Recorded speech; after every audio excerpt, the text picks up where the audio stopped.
நம்ம வாசிக்கலாம். நீதிமொழிகள் நமக்கு எல்லாம் தெரிந்த ஒரு வேத பகுதி தான். நீதிமொழிகள் 31:10. குணசாலியான ஸ்திரியை கண்டுபிடிப்பவன் யார்? அவனுடைய விலை முத்துக்களை பார்க்கலாம் உயர். குணசாலியான ஸ்திரியை கண்டுபிடிப்பவன் யார் அப்படின்னா என்ன? திறமசாலியான பெண்மணியை கண்டுபிடிப்பது யார்? அன்புள்ள ஸ்திரியை கண்டுபிடிப்பது யார்? அப்படி கண்டுபிடிச்சிட்டீங்க அப்படின்னா தைரியமுள்ள பெண்ணை கண்டுபிடிப்பவன் யார்? அப்படி கண்டுபிடிச்சுட்டா அவருடைய விலை ரேட்டு என்னன்னா, விலை முத்துக்களை பார்க்கலும் உயர்ந்தது. முத்துக்கள் கடல்ல எடுக்கிற முத்து, அதை விட உயர்ந்தது, முத்துக்களை பார்க்கலும் உயர்ந்தது. யாரு? நல்ல பெண்கள், குணசாலியான பெண்கள், முத்துக்களை விட உயர்ந்தவர்கள். முத்துக்களை விட உலகத்துல உயர்ந்தது என்ன சொல்லுங்க? முத்துக்களை விட விலை உயர்ந்தது அப்படின்னா எதை சொல்றோம்? எதுவ சொல்லலாம்? முத்தை விட விலை உயர்ந்தது எது? முத்துக்களை பார்க்கலும் விலை உயர்ந்தது. நன்றாய் கவனிங்கள். குணசாலியான பெண்மணி. குணசாலி. யார குணசாலின்னு சொல்லுவாங்க? தேவனுக்கு பயந்து, நேர்மையாக, அர்ப்பணிப்போடு, கடினமான உழைப்பாளி, ஞானத்துடன் செயல்படுவது, குடும்பத்தில் மகிழ்ச்சியாக வைத்துக் கொள்வது, செல்வ செழிப்பிற்கு, பொருளாதாரத்துக்கு முக்கியமான காரணமா இருப்பவர்களை தான் குணசாலி. இவர்கள் தான் குணசாலி.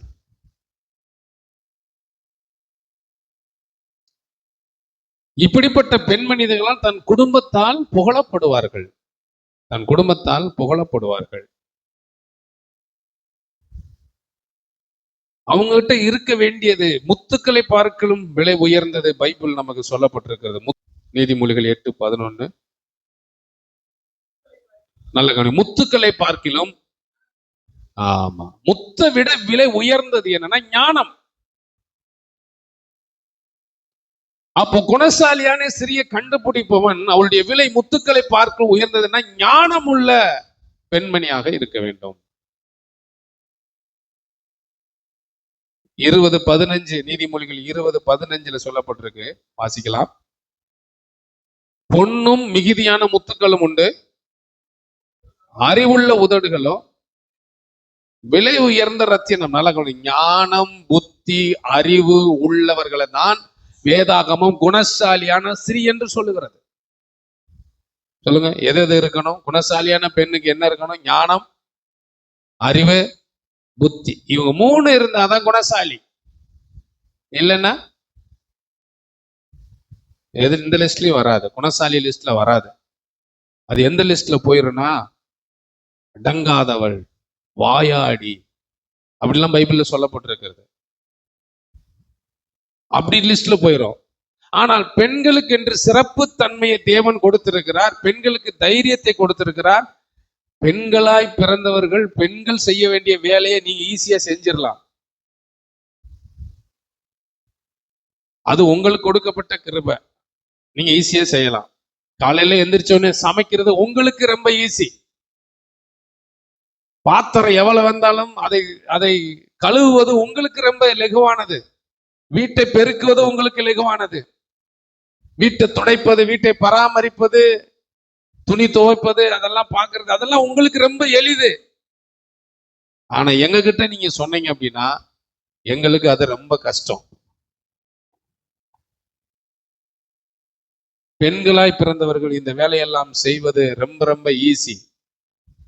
யாரா பெண்கள் கையில தான் கொடுத்தாரு. ஆனால் தோட்டத்தை பண்படுத்தவும், விவசாயம் பண்ணவும், அதுல சாப்பாட்டுக்கு தேவையான ஆகாரம், காய்கறி எல்லாம் உண்டாக்குவதனுடைய வேலை ஆண்களுடைய வேலை. ஆண்களுடைய வேலை. அவங்க போய் வயல்ல போய் நல்ல களை எடுத்து தண்ணி பாய்ச்சி விவசாயத்தை அதுக்கு மருந்து அடிச்சு அதெல்லாம் எல்லாம் செய்யணும். ஆனா இன்னைக்கு பெண்களும் அதை செய்யறாங்க. இன்னைக்கு பெண்களும் அதை செய்யறாங்க. எப்படி சமையலை ஆண்கள் கற்றுக்கொண்டு செய்கிறார்களோ பெண்களும் அதை விவசாயத்தை கற்றுக்கொண்டு இன்னைக்கு விவசாயம் நல்லா செய்யற பெண்கள் இருக்கிறாங்க. ஆனால் எதுவும் எப்படி நடந்தாலும் காலையில எந்திரிச்ச உடனே நீங்கள் அடுப்படிக்கு போவதை சந்தோஷமாக நினையுங்கள். ஏன் தான் இந்த அடுப்படியை வச்சேன்னா அப்படி நினைக்காதீர்கள். தேவன் உங்களுக்கு கொடுத்திருக்கிற நல்ல ஒரு வாய்ப்பு. நீங்க என்ன செஞ்சு கொடுத்தாலும் சாப்பிடுறதுக்கு 4 ஜீவன் ஆயத்தமா இருக்கிறது. அல்லேலூயா. எப்பொழுது வரும் தோசை, இட்லி ஏதாவது செஞ்சு கொடுப்பாங்களா? ஏக்கத்தோடு இருக்காங்கல்ல. சாப்பிட்டோன்னு அவங்க உங்களை ஆசீர்வதிப்பாங்க. வாயை திறந்து சொல்லனாலும் மனசுல நினைப்பாங்க, மனசார ஆசீர்வதிக்கிறேன்ப்பா. நான் சொல்றேன், ஒரு மனுஷனுடைய பசியை ஆற்றுகிற பொறுப்பை தேவன் உன் கையில கொடுத்திருக்கிறார். பசியை போக்கக்கூடிய வழியை தேவன் உன் கையில கொடுத்திருக்கிறார். நீ பசிச்சா நீங்க போய் செஞ்சு சாப்பிடுங்க அப்படின்னு சொல்றதுக்கு இல்ல. ஒரு 5 நிமிஷம் வெயிட் பண்ணுங்க, உங்களுக்கு தேவையானதை நான் செஞ்சு வந்து கொடுக்குறேன். அவங்கதான் குணசாலி. அல்லேலூயா. குணசாலி. ஞானம், புத்தி, அறிவோடு செயல்படுகிற பெண்மணியாக நீங்கள் இருக்க வேண்டும். நீங்கள் இருக்க வேண்டும். அடுத்து அவருக்குள்ள இருக்கின்ற பக்தி மற்றும் ஞானம் இருக்கும். தேவனுக்கு பயந்து புத்திமதிகளை ஞானத்தோடு பேசுவார். தேவனுக்கு பயப்படுவாங்க. ஃபர்ஸ்ட் குணசாலியான ஸ்திரியனா தேவனுக்கு பயப்படுகிற பெண்மணி, ஆண்டவருக்கு பயப்படுகிற. அதோட மாத்திரம் இல்ல, புத்திமதிகளை ஞானத்தோடு பேசுவார். விஸ்டம் அவளுக்குள்ள இருக்கும். ஞானத்தோடு பேசுவார். அடுத்தது மாத்திரம் இல்ல, உழைப்பாளி. பெண்ணை பத்தி பைபிள் என்ன சொல்லுது? உழைப்பாளி. நல்ல கடினமாக உழைக்கிற. நான் என்ன உழைக்கிறேன்னு நினைக்காதீங்க. வீட்டுல நீங்க செய்யறது அது பெரிய உழைப்பாளி. நீங்க ஒரு 70 வருஷம் வாழ்றீங்கன்னு வச்சுங்களேன், எத்தனை மூட்டை அரிசியை சமைச்சிருப்பீங்க, எவ்வளவு காய்கறியை நீங்க கட் பண்ணிருப்பீங்க. 70 வருஷம் வாழ்ற வாழ்நாள்ல இதெல்லாம் நீங்க கணக்கு போட்டு பார்த்தா உழைப்பாளி நீங்க தான். கல்யாணத்துல சமைக்கிற மட்டும் சமயக்காரன் கிடையாது, உழைப்பாளி கிடையாது. இல்ல வேலை செய்யணும், வீட்டுல செய்ய வேண்டிய வேலைகளை செஞ்சு அவங்க வர்றதுக்குள்ள எல்லாம் ரெடி பண்ணி வைக்கிறீங்க பாத்தீங்களா, நீங்க தான் மிகப்பெரிய உழைப்பாளி. உங்களை தான் கர்த்தர் சொல்றார் குணசாலி. கடினமான உழைப்பாளி. அது மட்டும் இல்ல, பொறுப்பாளி. பொறுப்பாளி. சரியா எல்லாத்தையும் செய்வாங்க. ஒரு பொருள் அங்க கிடந்தா அதை எடுத்து வைக்கணும்ன்ற எண்ணம் அவங்களதான் பைபிள் சொல்றது. குணசாலியான ஸ்திரியை கண்டுபிடி. இப்படிப்பட்ட பெண்மணி ஒரு மனிதனுக்கு கிடைத்து விட்டால் வாழ்க்கையில் அவன் கவலைப்பட வேண்டிய அவசியமே கிடையாது. பொறுப்பு உங்களுக்கு வீட்டில அதிகம் உண்டு. கண்காணிக்க வேண்டும், உழைக்க வேண்டும். பொறுப்பு இருக்கிறது. நீங்க வீட்டிலேயே இருந்தாலும் ஹவுஸ் ஒய்ஃப்னு சொல்லுவாங்க. வீட்டுல இருந்தாலும் சும்மாவா இருக்கு? வீட்டுல எவ்வளவு வேலைகள் இருக்கு. பொறுப்பு இருக்கிறது. நம்பகத்தன்மை. நம்புகிற இடத்துல நீங்கள் இருங்கள். தன்னலமற்ற அன்பு. ஏழை எளியவர்களுக்கு உதவி செய்வது. தன்னை முழுமையாக குடும்பத்துக்காக அர்ப்பணித்து வாழ்கிறதா குணசாலியான ஸ்திரீ. பொருளாதார மேன்மை. பொருளாதாரத்தினுடைய காரியத்தை ரொம்ப ஹேண்டில் பண்ணக்கூடிய பொறுப்பை தேவன் ஸ்திரீகளுக்கு, பெண்களுக்கு தேவன் தந்திருக்கிறார். அதனால்தான் வசனம் சொல்லுது, குணசாலியான ஸ்திரியை கண்டுபிடிப்பவன் யார்? 11வது வசனத்தை வாசிங்க. 11 நீதிமொழிகள் 31:11 வாசிங்க. அவள் புருஷனுடைய இருதயம் அவளை நம்பும், அவள் சம்பத்து குறையாது. நல்லா கவனிங்க. குணசாலியான ஸ்திரியை ஆண்கள் நம்புவார்கள். சில பெண்கள் இருக்கிறாங்க, ஆண்களுக்கு தெரியாம எங்கன்னா போய் கடனை வாங்கி வச்சிருது. அங்க கடை, இங்க கடை, அங்க இது, இங்க வந்து வாங்கி வச்சிருவாங்க. இவர் அப்பதான் எங்கேயோ முக்கியமான வேலைக்கு எங்கன்னா கிளம்பிட்டு போவாங்க. பார்த்தா அவங்க வந்து நிப்பாங்க. ஏமா போன மாசம் வாங்கினியா, கொடுக்கலையா? இவரு கேட்பாரு, எப்பமா வாங்கின? சொல்ல தெரியாது. இல்லைங்க அப்படி அது இதுன்னு. இவர்கள் குணசாலியான பெண்மணி கிடையாது. குணசாலியான ஸ்திரீ, அவளுடைய புருஷன் அவளை நம்புவான். நம்பகத்தன்மை அதிகமாக இருக்குமானால் தேவன் அவர்களை தான் குணசாலி என்று சொல்லுகிறார். அவருடைய சம்பத்து குறையாது. வெல்தி ஆர் ப்ராஸ்பரிட்டி அவங்க வாழ்க்கையில குறையவே குறையாது. வசனம் சொல்லுகிறது, அவள் உயிரோடு இருக்கும் நாளெல்லாம் அவனுக்கு தீமை அல்ல நன்மையே செய்கிறாள். நன்மை செய்யக்கூடியவர்கள், நன்மை செய்யக்கூடிய இருதயம். பெண்களுடைய இருதயம் எப்பவுமே எப்படி இருக்குன்னு சொல்லுங்க? நன்மை செய்யக்கூடிய இருதயமா இருக்கணும், இருக்கும். அப்படிதான் பைபிள் சொல்லுது. பெண்கள் எப்பொழுதுமே நன்மை செய்யக்கூடியவர்களாக இருப்பார்கள். நம்ம கூட சில நேரங்கள்ல யாராவது வந்தா ஒண்ணு இல்ல போ அப்படின்னு சொல்லிடுவோம். ஆனா அவங்க அப்படி சொல்ல மாட்டாங்க. இருக்கிறது என்னவோ அதை கொடுத்து அனுப்புவார்கள். அல்லேலூயா. சத்தமா சொல்லுங்க பெண்கள்லாம். அப்படி செய்யறீங்களா? உங்க வீட்டுல இருக்கிறத யாருக்காவது கொடுத்து அனுப்புறீங்களா? நன்மையை செய்கிறாள். உயிரோடு இருக்கிற நாளெல்லாம் குடும்பத்துக்கும் பிள்ளைகளுக்கும் மற்றவர்களுக்கும் தீமை செய்ய தெரியாத ஒரு ஜீவன் அவள் தான் பெண். தீமை செய்ய தெரியாது, பைபிள் சொல்லுது. ஆனா நிறைய பெண்கள் அப்படி இருக்கிறாங்களா? தீமை செய்யக்கூடியவர்கள் இருக்கிறாங்க. ஆனா குணசாலி தீமை செய்ய மாட்டாங்க. பைபிள் சொல்ற குணசாலி பெண்கள் தீமை செய்ய மாட்டார்கள், துரோகம் பண்ண மாட்டாங்க. நம்முடைய வாழ்க்கையில உங்களுக்கு சொல்ற பெண்களுக்கு தேவன் உங்களுக்கு ஒரு அற்புதமான பிறப்பை தந்திருக்கிறார். இந்த பிறப்பை நீங்கள் மேன்மையாக நினைங்கள். ஏன்னா பெண்ணா பிறந்தன்னு நினைக்காதீங்க. ஏன்னா இந்த வேலையெல்லாம் செய்யணும், அந்த வேலையெல்லாம் செய்யணும் அப்படின்னு நினைக்க கூடாது. தேவன் உங்களை ஸ்பெஷலாக இந்த உலகத்தில் பிறக்க வைத்திருக்கிறார். நீங்கள் ரொம்ப விசேஷமானவர்கள். அதனால இந்த பெண்கள் தினம் உலகம் முழுவதும் கொண்டாடினாலும் வேதாகமம் நம்மை உங்களை பாராட்டுகிறது. உங்களுக்காகவே முழு வேதாகமத்துல எல்லா இடங்களிலும் தேவன் உங்களை தைரியப்படுத்தியே பேசியிருக்கிறார். உங்களுக்கு தேவையான நல்ல வார்த்தைகள்லாம் தந்திருக்கிறார். எங்களை விட எங்களுக்கு ஆண்களுக்கு கொடுத்த ஆலோசனை என்ன தெரியுமா? நான் ஆரம்பத்துல சொன்னேன், குடிக்காத, அடிக்காத, புருஷனாயிரு. ஆனா பெண்கள் அப்படி சொல்லல. உண்மையா இருப்பா, பாசமா இருப்பா, அன்பா இருப்பா, குணசாலியான ஸ்திரீ, ஞானம் உள்ளவள், இப்படிதான் சொல்லப்பட்டிருக்கு. அதை நீங்கள் காத்து கொள்ள வேண்டும். அதை கிரியிலே நீங்கள் காட்ட வேண்டும். அதோட மாத்திரம் இல்ல, 13வது வசனம் யாரா சத்தமா வாசிங்க. ஆட்டு மயிரையும் சணலையும் தேடி தன் கைகளினால் உற்சாகத்தோடு வேலை சென்ற கவனிங்க. பிள்ளைகளுக்கு தேவையான ஆடை ஆபரணங்களை அவதான் பர்ச்சேஸ் பண்றான். பிள்ளைகளுக்கு என்ன வேணும், கணவருக்கு என்ன வேணும் அப்படின்றத பெண்கள் தான் ஆடை செலக்ட் பண்றதுல அவங்க தான் ரொம்ப கெட்டிக்காரத்தனமா இருப்பாங்க. நீங்க கடைக்கு கூட்டி போனா தெரியும். நீங்க அவங்களை கடைக்கு அனுப்பிட்டு வீட்டுல இருந்தீங்கன்னா தெரியாது. நீங்க அவங்க கூட போனீங்கன்னா, எங்க ஜவுளி கடைக்கு போனா அவங்க எப்படி ட்ரெஸ் செலக்ட் பண்றாங்க அப்படின்றத நீங்க கவனிக்கிறதுக்கு உங்களுக்கு பொறுமை தான் வேணும். அவங்க அவ்வளவு நுண்ணியமாக நுணுக்கமாக செலக்ட் பண்ணுவாங்க. செலக்ட் பண்றதுல அவங்க ரொம்ப ரொம்ப விசேஷமானவர்கள். ஒரு ஆமென் சொல்லுங்க பெண்கள்லாம். அல்லேலூயா சொல்லுங்க. ஆமா, யூனிஃபார்மா இருக்குது இல்ல, வீட்டை டெக்கரேட் பண்றது இல்ல, வீட்டுக்கு ஒரு ஸ்கிரீன் வாங்குறது இல்ல, எது வேணாலும் பாருங்க ரொம்ப செலக்டிவா இருப்பாங்க. நமக்கு அப்படி கிடையாது. நாம காடா மேடை ஏதோ ஒண்ணு கிடைச்சா போதும். ஆட்டு மயிரையும் சணலையும் தேடி போகிறாள். எதுக்கு தேடி போறா? தேடி போய் தன் கைகளினால் உற்சாகத்தோடு அதை தைத்து பிள்ளைகளுக்கு ஆடைகளை கொடுக்கிறாள். அதே மாதிரி பெண்கள் பிள்ளைகள் எந்த ட்ரெஸ் போட்டு வந்தாலும் ஒத்துக்க மாட்டாங்க.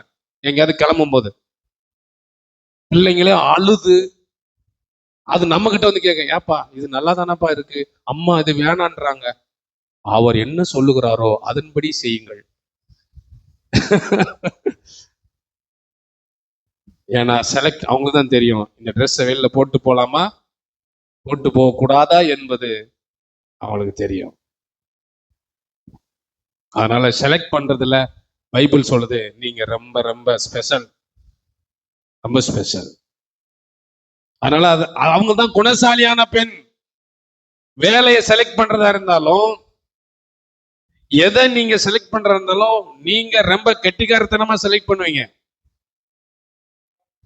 அவள் வியாபார கப்பலை போல் இருக்கிறாள், நன்றாக அதில் மாத்திரமல்ல, ஹெல்த்தி ஃபுட் கொடுக்கறதுல பெண்கள் மாறி முடியாது. ஆகாரத்தை ப்ரிப்பேர் பண்றது மாத்திரம் இல்ல, அவங்களுக்கு என்ன சாப்பாடு வேண்டும் என்பதை நல்ல முறையில செய்து கொடுக்க வேண்டும் என்று அவர்கள் விரும்புவார்கள். அவள் ஒரு வியாபார கப்பல், வியாபார கப்பலை போல இருக்கிறாள். தூரத்தில் இருந்து தன் ஆகாரத்தை கொண்டு வருகிறாள். உங்களை பத்தி தான், பெண்களை பத்தி தான் பைபிள் சொல்லுது. தூரத்தில் இருந்து ஆகாரத்தை, அப்பெல்லாம் அடுத்த நாளுக்கு என்ன வேண்டும், அடுத்து நான் என்ன செய்ய வேண்டும், ஆகாரத்தை குறித்து அதிகமாக, சாப்பாட்டு குறித்து அதிகமாக யோசிக்கிறதே பெண்கள். நம்ம எதை அதை பத்தி யோசிக்க மாட்டோம். ஆனா மாவு புளிச்சிருக்கா, அது ஃப்ரிட்ஜில் இருக்கா, மாவு குறைஞ்சிருச்சா, உளுந்து இருக்குதா, அரிசியை ஊற போடணுமா, அதை ஆட்டணுமா, அதை எடுத்து ஃப்ரிட்ஜில் வைக்கணுமா, பால் இருக்கா, காலைல டீ, எல்லாத்தையும் மெயின்டைன் பண்றது யாரு சொல்லுங்க? சொல்லுங்க சகோதரிகளை, உங்களுக்கு தான் பேசிட்டு இருக்கேன். சொல்லுங்க யாரு? பெண்கள். நீங்க தான். அரிசி இருக்குதா, பருப்பு இருக்குதா, எண்ணெய் இருக்குதா, எல்லாம். நமக்கு 10 டப்பா இருக்கும், எதுல என்ன இருக்குன்னே தெரியாது. ஒரு நாள் பாஸ்டர் அம்மா வெளியூருக்கு எங்கன்னா போயிட்டாங்கன்னா, திடீர்னு நான் சமைக்க வேண்டியது இருந்துச்சு அப்படின்னா, நமக்கு ஒன்றும் தெரியாது. சும்மா முட்டை ஆம்லேட் அது எங்க இருக்கு என்ன இருக்கணுமோ, நம்ம 10 டப்பா தேடுறதுக்குள்ள இங்க தோசைக்கல்லு கருகி போயிடும். போனா தானே, போய் அப்பப்ப பார்த்தா தானே. ஆனா அவங்க அப்படி கிடையாது. எங்க என்ன இருக்கு என்றத பார்த்து பார்த்து ஒவ்வொரு நாளும் நாம் திருப்தியாய் சாப்பிட்டு நல்லா ஹெல்த்தியா இருக்கும் அப்படின்னா அதுக்கு காரணம் வியாபார கப்பலை போல் இருக்கிற குணசாலியான பெண்கள். அல்லேலூயா. தூரத்தில் இருந்து ஆகாரத்தை கொண்டு வருகிறார். அடுத்து வாசிங்க. இருட்டோட எழுந்து, ஆமா, தூங்கும் போதெல்லாம், நைட்டு எல்லா பாத்திரங்கத்தையும் வேலைக்கு வச்சு தூங்கும் போது காலையில எந்திரிக்கணுமே அப்படின்ற எண்ணத்தோட தான் அவங்க படுக்கைக்கு போறாங்க. அப்படி போகும்போதே அவங்க என்ன நினைவோடு உள்ள போறாங்கன்னா, காலையில என்ன சமைக்கலாம். சில ஆட்கள் காய்கறிலாம் கட் பண்ணி வச்சுட்டு காலையில சமைக்கிறதுக்கு நைட்டே ரெடி பண்ணி வச்சுட்டு, ஏன்னா லேட் ஆயிரும். ஒருத்தர் 7 மணிக்கு போகணும், ஒருத்தர் 8 மணிக்கு போகணும், ஒருத்தர் 9 மணி, இப்படி டைம் டேபிள் போட்டு வச்சிருந்தா எல்லாமே காலையில ப்ரிப்பேர் பண்ணி ரெடி பண்ணி வச்சிருவாங்க. எந்திரிச்ச உடனே முதல் வேலை இருட்டோட எழுவாங்க. 4:30 மணிக்கு 4 மணிக்கெல்லாம் எந்திரிக்கிறவங்க இருக்கிறாங்க. 3 மணிக்கு எந்திரிக்கிற பெண்கள்லாம் இருக்கிறாங்க. வேலைக்கு ரொம்ப தூரமா போகணும் அப்படின்னா இருட்டோட எழுந்து தன் வீட்டாருக்கு என்ன பண்ணா, ஆமா, ஆகாரம் கொடுத்து தன் வேலைக்காரிகளுக்கு என்ன பண்ணா, படி அளக்கிறான். அதோட மாத்திரம் இருட்டோட எழுந்து தன் வீட்டாருக்கு, இருட்டோட எந்திரிச்சு என்ன பண்ண போறீங்க, ஆகாரம் உண்டாக்குகிறார்கள், சாப்பாடு செய்யறாங்க. அதே மாதிரி பிள்ளைகள் சாப்பிடும் போது கவனிப்பாங்க. ஏய், இதெல்லாம் சாப்பிடு, இது கண்ணுக்கு நல்லது, இது குடல் புண்ணுக்கு நல்லது, இது கிட்னிக்கு நல்லது சொல்லி சொல்லி கொடுப்பாங்க. யாரு? பெண்கள். நமக்கு அப்படி இல்ல. நீ எதுக்கு நல்லதுன்னா சொல்லு, மொத்தமா அள்ளி போட்டுறேன், எல்லாத்துக்குமே நல்லது. வேஸ்ட் பண்றத பெண்கள் விரும்ப மாட்டேன். தேவன் அவங்களும் அதை பிக்ஸ் பண்ணி வச்சிருக்கிறாரு. மிக்ஸ் பண்ணி வச்சிருக்கிறாரு. களத்துல நெல் அடிக்கும் போது விவசாயம் பண்ணி, இப்பதானே மிஷின் வந்துட்டு, அப்பெல்லாம் களத்துல போய் நெல் அறுவடை செஞ்சு தலையில சுமந்து கொண்டு வந்து களத்துல போட்டு கையில தான் அடிக்கணும். கையில தான் அடிக்கணும்.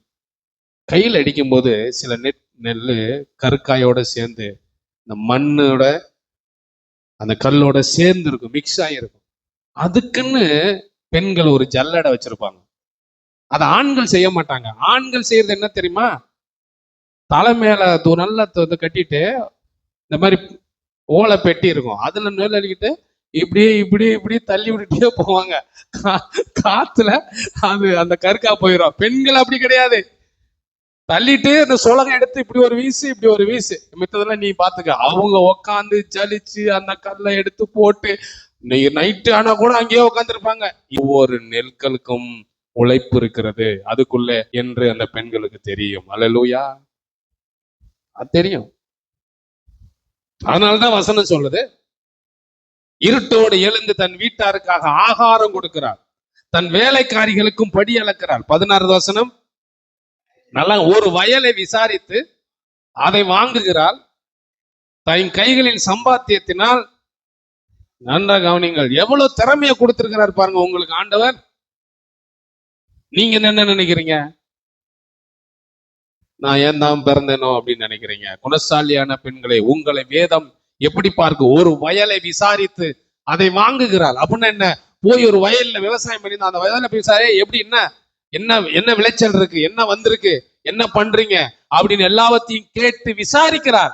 ஆனா பெண்கள் வீட்டுல இருக்கிறதுனாலதான் அந்த அக்ரிகல்ச்சர்ல, அவங்க விவசாயத்துல நல்ல விளைச்சலை பார்க்க முடிகிறது. காரணம் என்னன்னா, தினந்தோறும் போவாங்க, தினந்தோறும் போய் பார்ப்பாங்க, அங்க என்ன இருக்குன்றத பார்த்துட்டு வந்து வீட்டுல சொல்லுவாங்க. தன் வயலை விசாரித்து அதை வாங்குகிறாள். தன் கைகளின் சம்பாத்தியத்தினால் திராட்சை தோட்டத்தை நாட்டுகிறாள். அவன் நினைச்சானா எதையும் செய்ய முடியும் என்றுதான் வேதாகமம் நமக்கு சொல்லுகிறது. அடுத்து தன்னை பலத்தால் இடை கட்டிக் கொண்டு, ஆமா, என்ன பிரச்சனை வந்தாலும் சரி, என்ன பிரச்சனை வந்தாலும் சரி, தன்னை திரும்பவும் அவர்களாலே தாங்களே எலும்பி கட்டிக்கொள்ள முடியும். ஆனா ஆண்கள் அப்படி அல்ல. ஒரு பிரச்சனை வந்துச்சுன்னா அவங்கள தட்டி எழுப்புவதற்கு ஒரு ஆள் தேவை. அதனாலதான் ஆண்டவர் சொன்னார், ஆதாமுக்கு ஏற்ற துணையை உண்டாக்குவோமாக. ஏவாளுக்கு ஏற்ற துணையா, ஆதாமுக்கு ஏற்ற துணையா? யாருக்கு துணை வேணும்? யாருக்கு துணை வேணும்? ஆதாமுக்கு தான் துணை வேணும். பெண்கள் அப்படி கிடையாது. தங்களை பலத்தால் இடை கட்டி கொண்டு இந்த பூமியிலே வாழ்ந்து விடுவார்கள். ஆனா ஆண்கள் துணை இல்லாம வாழ முடியாது. கல்யாணம் வரைக்கும் அம்மா துணை, கல்யாணத்துக்கு அப்புறம் மனைவி துணை. தன்னை பலத்தால் இடை கட்டி கொண்டு தன் கைகளை பலப்படுத்துகிறாள். யாரு ஹெல்ப் பண்ணலைனாலும் தன் பிள்ளைகளை கரை சேர்த்து விடுவாள். அதுதான் குணசாலியான பெண். அதற்குத்தான் திறமைசாலி என்கிற பட்டத்தை பைபிள் நமக்கு கொடுக்கிறது.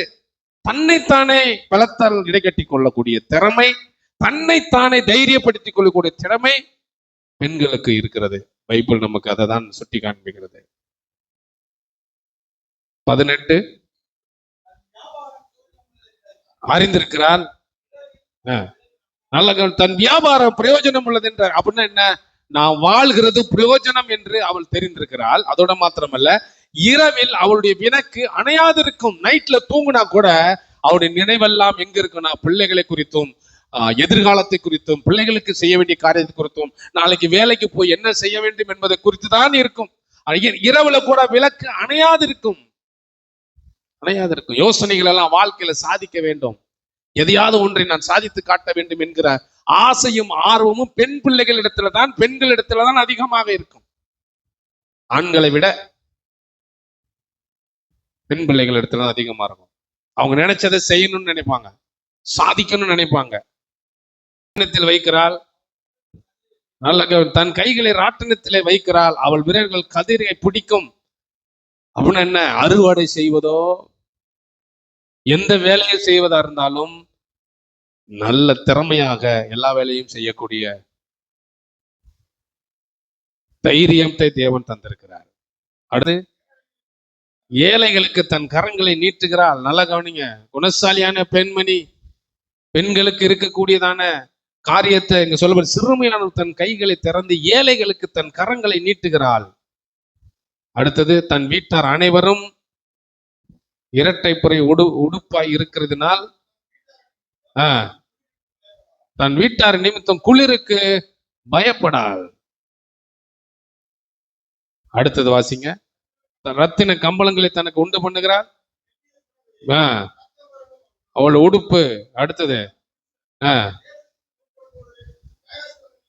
உட்கார்ந்து இருக்கையில், நல்ல கவனிங்க, தன் புருஷனுக்கு நல் பெயரை உண்டாக்க வேண்டும் என்று உழைக்கிறாள். தேசத்து மூப்பொருளோடு நியாயஸ்தலத்தில் உட்கார்ந்து இருக்கையில் பெயர் பெற்றவனா இருக்கிறான். எனக்கு இந்த பெயர், இந்த கணம் எப்படி வந்ததுன்னா, எங்க வீட்டுல இருக்கிற பெண்கள் சரியா இருக்கிறதுனாலதான் எனக்கு இந்த பெயர் வந்தது. அவதான் குணசாலி. அவர் அதனாலதான் தைரியமா வெளியில போறாரு. சொல்லுவாங்கல்ல, ஒரு பெண் நினைச்சா எதை வேணாலும் என்ன பண்ணலாம். செய்யலாம். நல்லது செஞ்சா நல்லது. சிலர் நினைக்கிறாங்க தீமையை செஞ்சு கூட சிலர் மேல வர்றதுக்கு முயற்சி பண்றாங்க. ஆனா வேதாகமம் நமக்கு அப்படி சொல்லவில்லை. புருஷன் தேசத்து முப்பது நியாயத்தில் உட்கார்ந்து பேர் பெற்றவனாய் இருக்கிறான். பேர் பெற்றவனா இருக்கிறான். 24 மெல்லிய புடவைகளை உண்டு பண்ணி விற்கிறாள், வர்த்தகரிடத்தில் ஒப்புவிக்கிறாள். இவ்வளவு வேலை செய்யறா. அடுத்தது அவள் உடை பலமும் அலங்காரமா இருக்கிறது. ஆமா, எதிர்காலத்தை குறித்த அதிகமான நம்பிக்கை பெண்களிடத்தில் இருக்கிறது. வருங்காலத்தை பற்றி மகிழ்ச்சியாக இருக்கிறாள். அடுத்தது தன் வாயை ஞான விளங்க திறக்கிறாள். ஆமா, எல்லா இடத்திலும் வாயை திறக்கிறது இல்ல. குணசாலியான பெண் எங்கு ஞானம் இருக்குமோ, எங்க விஸ்டம் தேவையோ அங்கே அவள் வாயை திறக்கிறாள். தயவுள்ள போதகம் அவள் நாவில் இருக்கிறது. அவள் சோம்பலின் அப்பத்தை புசியாமல் தன் வீட்டு காரியம் எப்படி நடக்கிறது என்று கண்ணோக்கமா இருக்கிறாள். நீங்க கவனிக்காம இருக்கிறாங்கன்னு நினைக்காதீங்க. பெண்கள் வீட்டை அதிகமாக கவனித்துக் கொண்டிருக்கிறார்கள். அவங்க சரியா இருக்கிறதுனாலதான் நம்ம வண்டி நம்ம ட்ராக்ல கரெக்டா ஓடுது. சொல்லுங்க. ஆமா, அவங்க ஏதாவது எசக்கு பிசக்கு பண்ணிட்டாங்கன்னா முடிஞ்சது, வண்டி தடம் புரண்டுறோம்.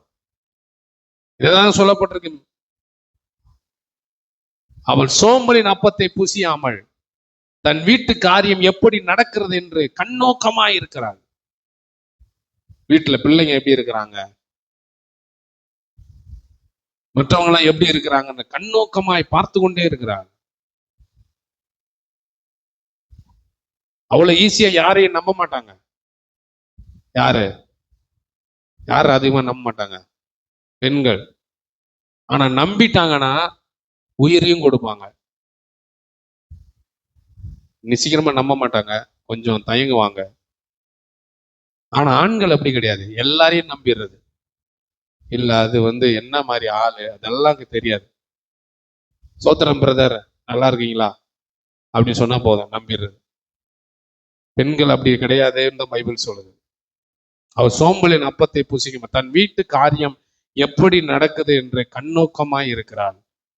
வரவு செலவு பார்ப்பதில், இருப்பதை வச்சு குடும்பத்தை நடத்துவதில் கண்ணோக்கமாய் இருக்கிறாங்க. அடுத்து வாசிங்க, என்ன சொல்றாங்க? அவள் பிள்ளைகள் எல்லாரும் எழும்பி அவளை என்ன பண்றாங்க? பாக்கியவதி. அம்மா, உங்களை மாதிரி அம்மா யாருமே இருக்க முடியாதும்மா, ஆசீர்வதிக்கப்பட்ட மம்மி அப்படின்னு சொல்றாங்களா? இங்க சொல்லப்பட்டிருக்கிறது, அவருடைய பிள்ளைகள் எழும்பி அவளை பாக்கியவதி என்கிறார்கள். அவள் புருஷன்கிட்ட பாராட்டு வாங்க முடியுமா? அவள் புருஷனும் அவளை பார்த்து, அநேக பெண்கள் குணசாலியா இருக்கிறாங்க, ஆனா நீயோ அவர்கள் எல்லாருக்கும் மேற்பட்டவள் என்று அவளை புகழ்கிறான்.